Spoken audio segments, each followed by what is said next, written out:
पहले चापा भेजा मैं, पहले चापा भेजा मैं।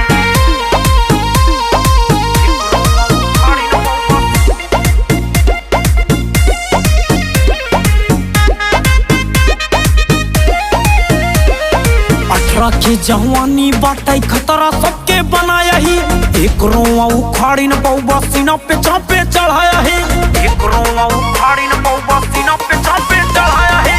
18 की जवानी बाटे खतरा सबके बनाया ही, एक रोआ उखाड़ी न पौबा सीना पे चापे चढ़ाया है। तू राजनीति के बात करा था, राजनीति बाजे बामे, राजनीति बाजे बामे। अरे कोर्ट कचहरी बाग में देखा पहले चापा भेजा मैं, चापा भेजा मैं। अरे जे का मन करे का बुलाया, जे करे दम बकरे जा मैं, करे दम बकरे जा मैं।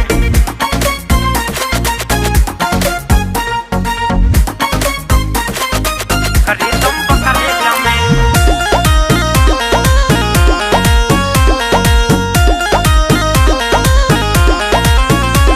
हम 1090 पे हुई फायरिंग चर्चा भाई राजधानी में, लखनऊ में बदहशत गोली चली पुलिस निगरानी में, लखनऊ में बदहशत गोली चली पुलिस निगरानी में। हम 1090 पे हुई फायरिंग चर्चा भाई राजधानी में, लखनऊ में बदहशत गोली चली पुलिस निगरानी में।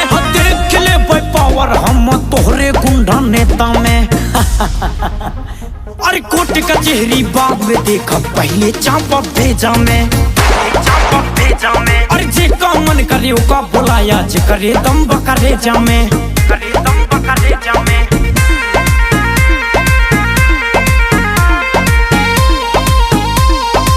करे दम बकरे जा मैं।